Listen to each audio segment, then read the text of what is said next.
जब तक तुम जिंदा हो तब तक तुम्हें कभी डॉक्टर की जरूरत नहीं पड़ेगी। हर बीमारी का इलाज है आज की इस बौद्ध कहानी में।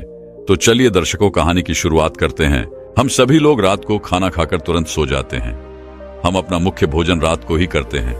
रात को ठूस ठूस कर हम खाते हैं और फिर सो जाते हैं। लेकिन मैं आपको बता दूं कि हमारे शरीर में 70 से 80% बीमारियां इसी वजह से होती हैं।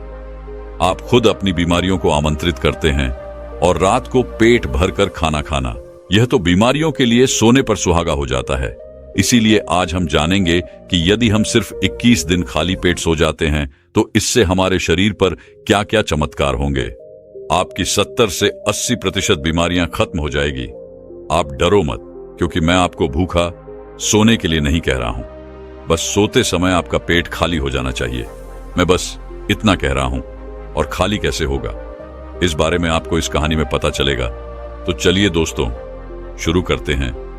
एक आयुर्वेद के गुरु, जो कि आयुर्वेदिक औषधियों के बहुत बड़े ज्ञाता थे, वह अपने शिष्यों को उपदेश दे रहे थे। अब आपको तो पता ही होगा कि पहले प्राचीन समय में किताबें नहीं हुआ करती थीं। गुरु अपने सभी शिष्यों को बिना किताबों से ही ज्ञान दिया करते थे। वो ज्ञान आज हमें किताबों में भी नहीं देखने को मिलता है। ऐसे ही वो गुरु उन सभी शिष्यों को कह रहे थे कि बच्चों, क्या आप सभी लोगों को पता है हम लंबे समय तक स्वस्थ कैसे रह सकते हैं? तो उनके शिष्यों ने कहा, गुरुदेव, हमें पता नहीं, लेकिन आप हमें इसके बारे में विस्तार से बताएं। तब गुरु ने कहा कि बेटा, एक छोटा सा नियम है जो हमें अनेकों बीमारियों से दूर रखता है और हमें लंबे समय तक जवान रख सकते हैं। जो भी व्यक्ति इस नियम का पालन करता है वह वृद्ध अवस्था में भी युवा दिखाई पड़ता है। उसके चेहरे पर तेज रहता है, उसकी त्वचा में एक चमक रहती है, वह हर समय ऊर्जा से भरपूर रहता है। और जो व्यक्ति इस नियम का पालन नहीं करता वह भरी जवानी में ही वृद्ध दिखाई देने लगता है। उसके बाल सफेद हो जाते हैं, चेहरे पर झुर्रियां पड़ जाती है, त्वचा रुकी रुकी हो जाती है और वह हमेशा थका थका महसूस करता है। इसीलिए आज जो मैं तुम्हें नियम के बारे में बताने वाला हूं, उसे तुम बड़े ही ध्यान से सुनना, क्योंकि यह एक छोटा सा नियम आपके पूरे जीवन को बदल सकता है। तभी एक शिष्य ने कहा कि गुरुदेव, क्या वह नियम सरल है? क्या उसे हम सभी आसानी से अपना सकते हैं? शिष्य की बात सुनकर गुरु मुस्कुराए और बोले, हाँ, यह नियम बहुत सरल है और इसे हर व्यक्ति अपना सकता है। तुम भी अपना सकते हो। यह नियम बहुत आसान है, बस तुम्हें इसका ठीक से पालन करना आना चाहिए। तभी वह शिष्य बोला कि गुरुदेव, यह नियम क्या है? तब गुरु ने बताया कि वह नियम है कि हमें रात को भूखा सोना चाहिए। गुरु की बात सुनकर शिष्य घबरा गया और गुरु से बोला कि गुरुदेव जी, आप क्या कह रहे हैं? भूखा सोना है? मुझसे तो इस नियम का पालन नहीं होगा, क्योंकि देखो, मैं तो भूखा नहीं सो सकता हूं। शिष्य की बात सुनकर गुरु फिर से मुस्कुराए और फिर बोले, तुम मेरी पूरी बात तो सुनो, तुम पूरे नियम के बारे में तो समझो। मैं तुम्हें थोड़ी कह रहा हूं कि तुम सुबह भोजन करो और इसके बाद भोजन ही ना करो और रात को भूखे सो जाओ। फिर गुरु ने सभी शिष्यों से कहा, अब आप सभी लोग मेरी बात को ध्यान से सुनो। और फिर गुरु ने बताना शुरू किया, अब तक आपने अपने जीवन शैली में जो भी बदलाव किए हैं, जिन नियमों का पालन किया है, उन सभी नियमों में जो आज का नियम है वह महत्वपूर्ण है। यह आपको बहुत अधिक लाभ देगा। यह नियम कोई कठिन नियम नहीं है, आप सरलता से इसका पालन कर सकते हैं। इसके लिए सबसे पहले आपको इस बारे में पता होना चाहिए कि हमारे शरीर में एक प्राण शक्ति होती है जो हमारे सभी कार्यों को संपादकीय करती है। जैसे कि जब हम भोजन करते हैं तो वह प्राण शक्ति हमारे भोजन को पचाने में लग जाती है। हम कोई दिमाग का कार्य कर रहे होते हैं तो उस समय वो प्राण शक्ति उस दिमागी कार्य को ठीक तरीके से संचालित करने में लग जाती है। जब हम दौड़ रहे होते हैं तो दौड़ने में भी हमारी जो प्राण शक्ति है वह कार्य करती है। वह प्राण शक्ति हमारे शरीर के हर कार्य को संपादित करती है। लेकिन यहां पर एक बात समझने वाली है कि प्राण शक्ति केवल एक समय में एक कार्य ही कर सकती है। अगर आप भोजन करते हैं और भोजन करने के तुरंत बाद अगर आप कुछ गहरी सोच में पड़ जाते हैं तो आपके पाचन तंत्र पर इसका प्रभाव पड़ेगा, क्योंकि जो प्राण शक्ति है वह पूरी तरीके से पाचन पर लग ही नहीं पाती है। उसे तो आपने बांट दिया। प्राण शक्ति का काम था कि जो भोजन आपने खाया है वो उसको पचाए, लेकिन आप तो गहरी सोच में डूब गए और प्राण शक्ति को एक नया काम मिल गया। अगर आप भोजन करने के बाद कोई शारीरिक परिश्रम करना शुरू कर देते हैं या फिर तेज तेज चलना शुरू कर देते हैं, तो यह भी ठीक नहीं है, क्योंकि प्राण शक्ति जो पूरी तरह से पाचन पर लगनी थी वह अब आपके तेज चलने पर खर्च हो रही है। इसीलिए आपको भोजन करने के बाद बहुत तेज नहीं चलना है, नहीं तो आपकी प्राण शक्ति आपके तेज चलने की तरफ आकर्षित हो जाएगी। इसीलिए आपको भोजन करने के बाद धीरे धीरे ही टहलना है। इसके बाद गुरु ने शिष्य से कहा कि यह तो तुम्हें समझ में आ गया होगा कि प्राण शक्ति एक समय में एक ही कार्य कर सकती है, लेकिन जब आप देर रात के भोजन से हमारे शरीर पर 3 प्रभाव पड़ते हैं। अब आप सभी इन 3 प्रभावों को ठीक से समझो। पहला प्रभाव जो हमारे शरीर पर पड़ता है वो यह है कि जो आपकी जठराग्नि होती है वह सूर्य के साथ काम करती है। यानी कि जैसे जैसे सूर्य का उदय होता है तो आपकी जो पाचन अग्नि है वह भी बढ़नी शुरू हो जाती है। दोपहर में वह बढ़ जाती है और संध्या काल में वह थोड़ी मंद पड़ जाती है। इसीलिए संध्या काल में हल्का भोजन करें और यही ठीक रहता है। और आपको भी यह ध्यान रखना होता है कि आपको शाम का भोजन सूर्य अस्त होने से पहले ही कर लेना चाहिए, पहले ही कर ले। अगर सूर्यास्त हो गया तो आपकी जो जठराग्नि है वह बिल्कुल कम हो जाएगी, और उस मंद जठराग्नि में जब आप भोजन करते हैं तो वह भोजन ठीक से नहीं पच पाता है। अगर आपने सात्विक भोजन भी किया होगा तो भी वह नहीं पचता है, क्योंकि उस समय जठराग्नि बंद थी।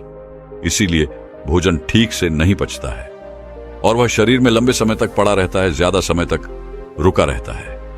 इसकी वजह से वहां पर सड़न पैदा होने लगती है और वहीं सड़न हमारे लिए जहर का कारण बनती है, आपके शरीर के लिए हानिकारक होती है। इसीलिए आपको समझना है कि आप अगर सूर्य अस्त होने से पहले भोजन करते हैं और भोजन ठीक से पचता है। दूसरा प्रभाव जो आपके शरीर पर पड़ता है वह है रात्रि के समय जो आपकी प्राण शक्ति है वह हीलिंग में लगनी चाहिए। यानी कि शरीर में जो मरम्मत होनी है, शरीर में जो टूट फूट होती है, उसकी मरम्मत में प्राण शक्ति लगनी चाहिए। लेकिन अक्सर लोग क्या करते हैं, भोजन करते हैं और सो जाते हैं, जो बहुत ही गलत है, क्योंकि मैंने आपको पहले ही बताया कि प्राण शक्ति एक समय में एक ही कार्य करती है। लेकिन जब आप खाना खाकर तुरंत सो जाते हैं तो आपकी ये प्राण शक्ति पूरी तरह भोजन को पचाने में लगी रहती है और इस वजह से वह हीलिंग का कार्य जो है वह नहीं कर पाती है, शरीर की मरम्मत नहीं कर पाती है। और जब वह प्रक्रिया निरंतर चलती रहती है, यानी कि आप खाते हैं और सो जाते हैं, तो फिर बहुत सारी बीमारियां शुरू होने लग जाती हैं, क्योंकि आपके शरीर की मरम्मत हो नहीं पाती है।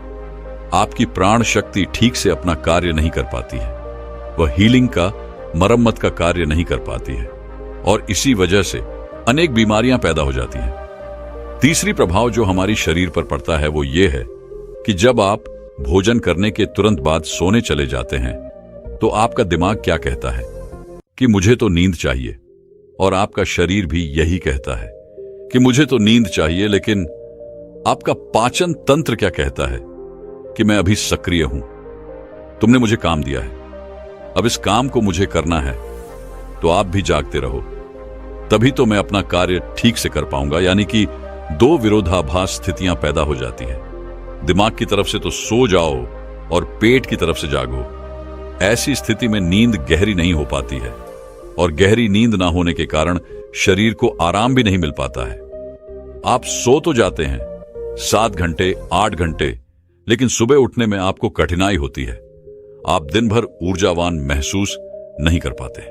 और ऐसा इसलिए होता है क्योंकि रात भर प्राण शक्ति ठीक से शरीर की मरम्मत, शरीर की हीलिंग का काम नहीं कर पाई।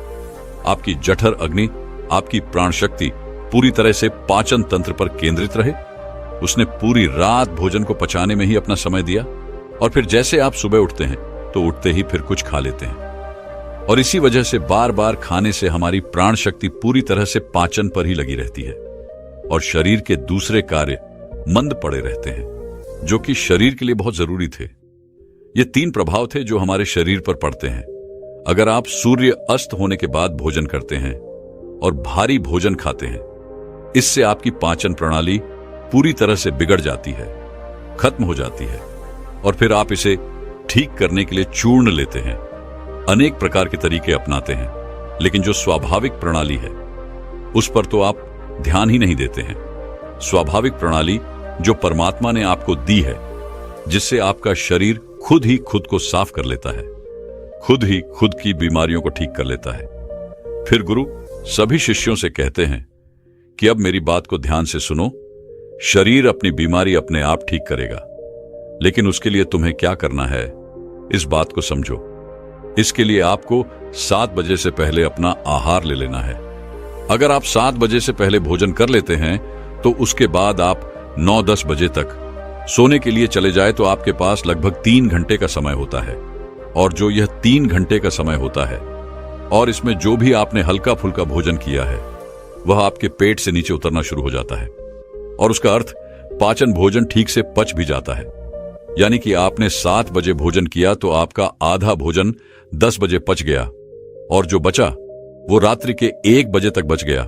और 1 बजे के बाद जो आपकी प्राण शक्ति है वह मरम्मत का कार्य करेगी, वह हीलिंग का कार्य करने लग जाएगी। फिर गुरु उन सभी शिष्यों से कहते हैं कि आपकी प्राण शक्ति अपने कार्य को ठीक तरीके से करे। उसके लिए आप 2 तरीके से भूखे रह सकते हैं। मैं आपको उपवास करने के लिए नहीं बोल रहा हूं, क्योंकि उपवास करना सबके लिए संभव नहीं है। मैं आपको जो बता रहा हूं उसको कहा जाता है अर्धवास। इसे प्रतापकालीन उपवास भी कह सकते हैं। इसमें आपको उपवास करना है, वह उपवास आपको 16 घंटे का करना होता है।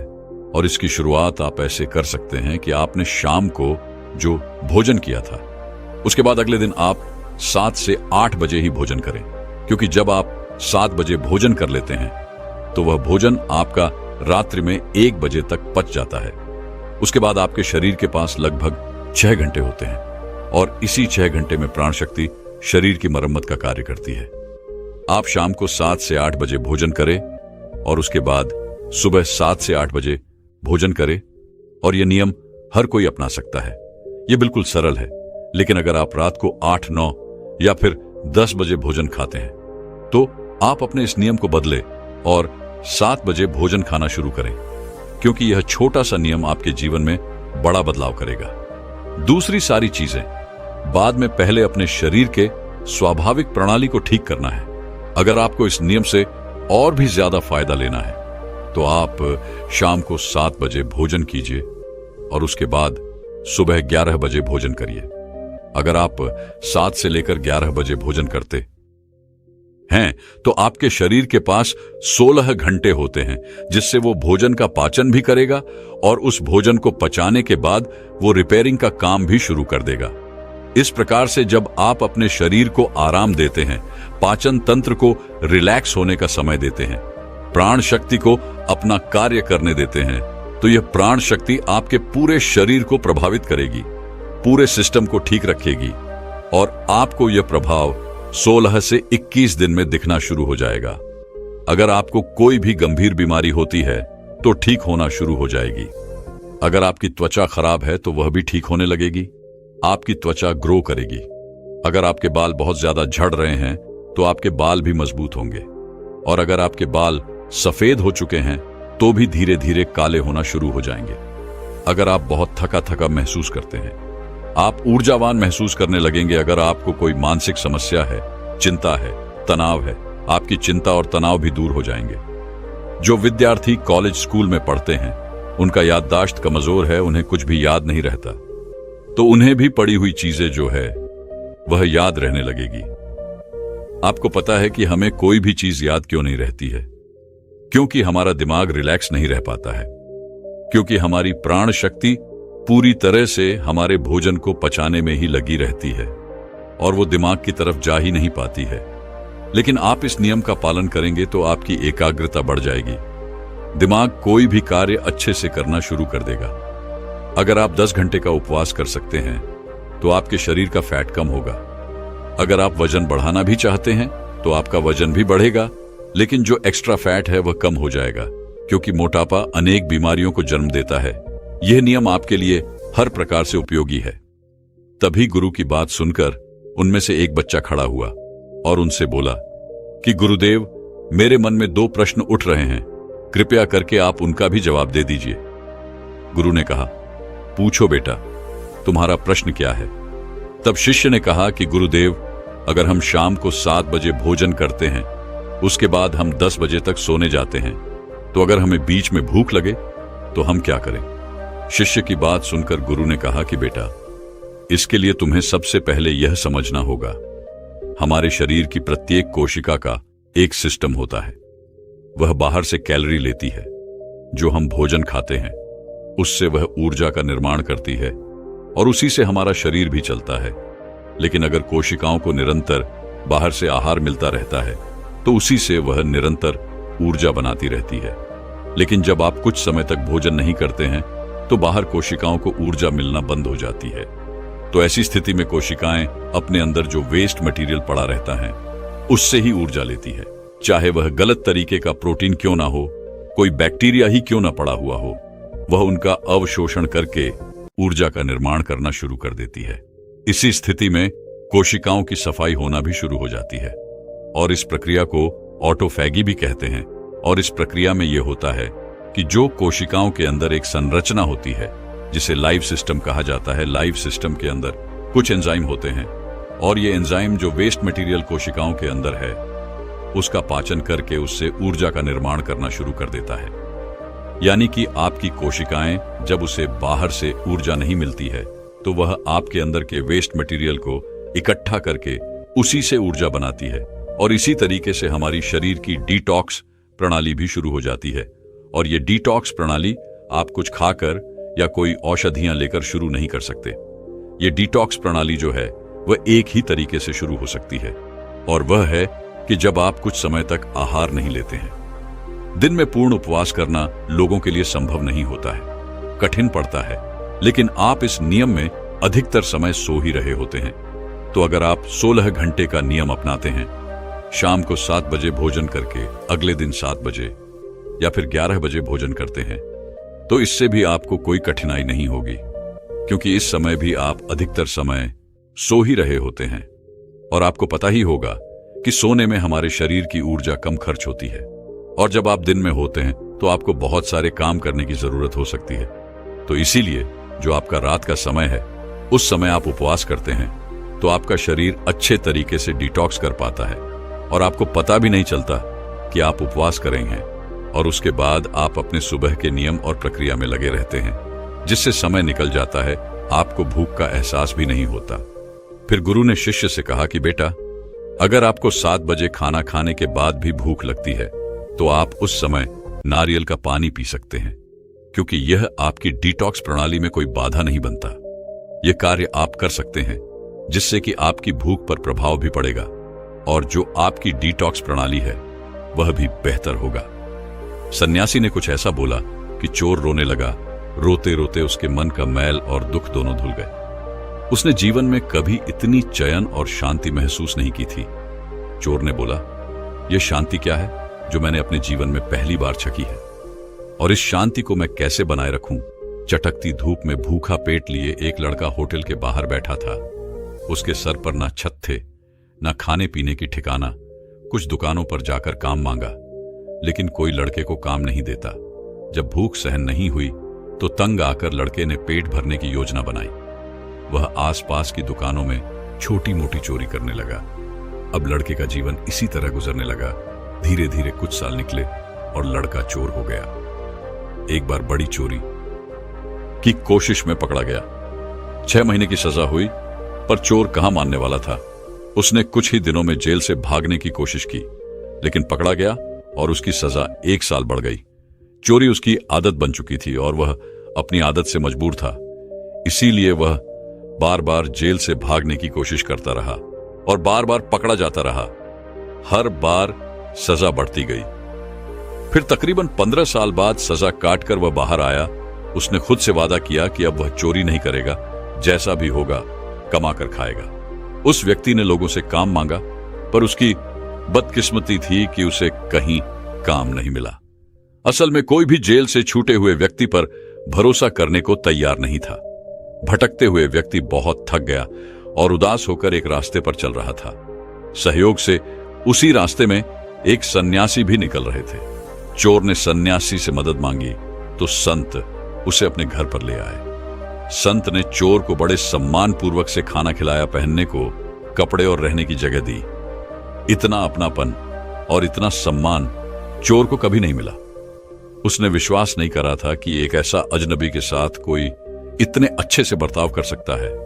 सन्यासी ने उसे समझाया, यह भगवान का घर है, यहां अच्छे बुरे सभी को शरण मिलती है। जीवन में कोई परिस्थिति बनती है, बचपन में कुछ अनहोनी हो जाती है, जिस कारण इंसान कुछ बातें सीख लेता है, कुछ सोच बना लेता है, जिस कारण उसका मन बदल जाता है। लेकिन सच यह भी है कि हम सब एक परमात्मा के बच्चे हैं। कहीं ना कहीं हम सब के मन में प्रेम और आनंद का दीपक जल रहा है। अब तुम आराम से सो जाओ, मैं कल ही तुम्हारे लिए आसपास कोई काम ढूंढ लूंगा। सन्यासी के शब्द सुनकर चोर के मन में उम्मीद जागी कि अब मैं ईमानदारी और स्वाभिमान का जीवन जीऊंगा। चोर ने सन्यासी के पैर पकड़कर कहा, आपसे मिलकर मेरा जीवन धन्य हो गया। लंबे अरसे के बाद व्यक्ति का मन शांत हुआ, जिस कारण से उसे कुछ ही देर में गहरी नींद आ गई।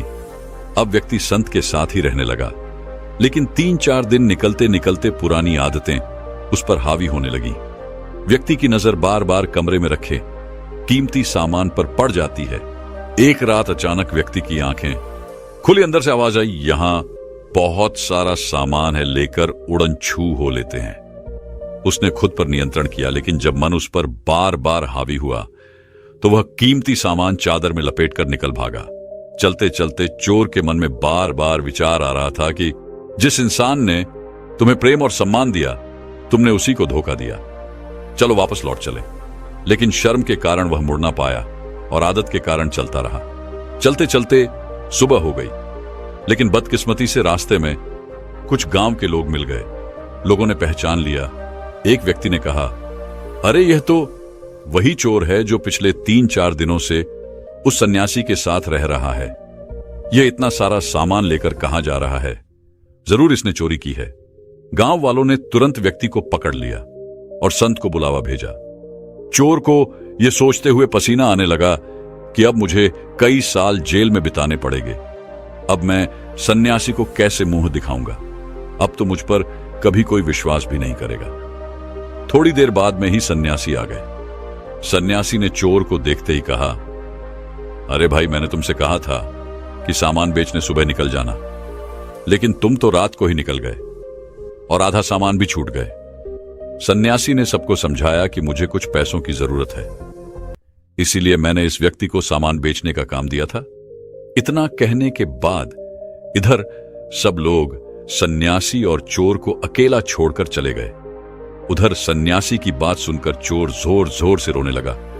उसे अपनी गलती का एहसास हुआ कि मैं अपनी आदतों का गुलाम हूं। इन आदतों में मेरा जीवन नष्ट हुआ जा रहा है। मुझे तो अच्छा वाला मौका मिला था, मैंने ही उसे गवा दिया। वह फूट फूट कर रोने लगा। आंसुओं के साथ मन में सालों का जमा हुआ मैल धुलने लगा। उसने बहुत देर तक सन्यासी के पैर नहीं छोड़े। सन्यासी ने कहा, मैं जानता हूं कि यह सब तुमने भूख की मजबूरी में सीखा है और अब आदत के कारण करते हो। आदमी ने कहा, तो अब मैं खुद को कैसे बदलूंगा? सन्यासी ने कहा, सबसे पहले जैसे मैंने तुमको माफ कर दिया, वैसे ही तुम खुद को माफ कर दो। अपने जीवन की सारी मुश्किलों को माफ कर दो। जिन्होंने तुम्हारे साथ गलत किया, उन सबको माफ कर दो। और सबसे पहले अपना मन हल्का करो, खूब मेहनत करो, हमेशा परमात्मा को याद रखो और खुश रहो। धीरे धीरे तुम जान जाओगे कि जितना तुम खुश रहोगे, उतना तुम्हें ऊर्जा मिलेगी और उतना तुम बीते हुए घटनाओं से ऊपर उठ पाओगे और उतनी ही आसानी से तुम पुरानी आदतों को छोड़ सकोगे। सन्यासी ने बताते हुए कहा, शुरू में यह तुम्हें बिल्कुल आसान नहीं होगा, पर अगर तुम खुद को जज नहीं करोगे तो दिन ब दिन यह रास्ता सरल होता जाएगा। दोस्तों, मैं उम्मीद करता हूं कि यह कहानी सुनने से आपके जीवन में अच्छे बदलाव आए होंगे। आपको इस वीडियो से क्या सीखने मिला, ये कमेंट करके जरूर बताएं और अपने परिवार, दोस्तों या आपके करीबी इंसान के साथ ये कहानी शेयर करके उन्हें भी इस ज्ञान से परिचित करवाएं। बाकी अगर आपको ये वीडियो दिल से अच्छी लगी हो, तभी इस वीडियो को लाइक कर देना और आपने अब तक इस चैनल को सब्सक्राइब न किया हो तो चैनल को सब्सक्राइब भी जरूर कर देना। आपका हर दिन शुभ हो और खुशियों से आपका जीवन भरा रहे। धन्यवाद। नमो बुद्धाय।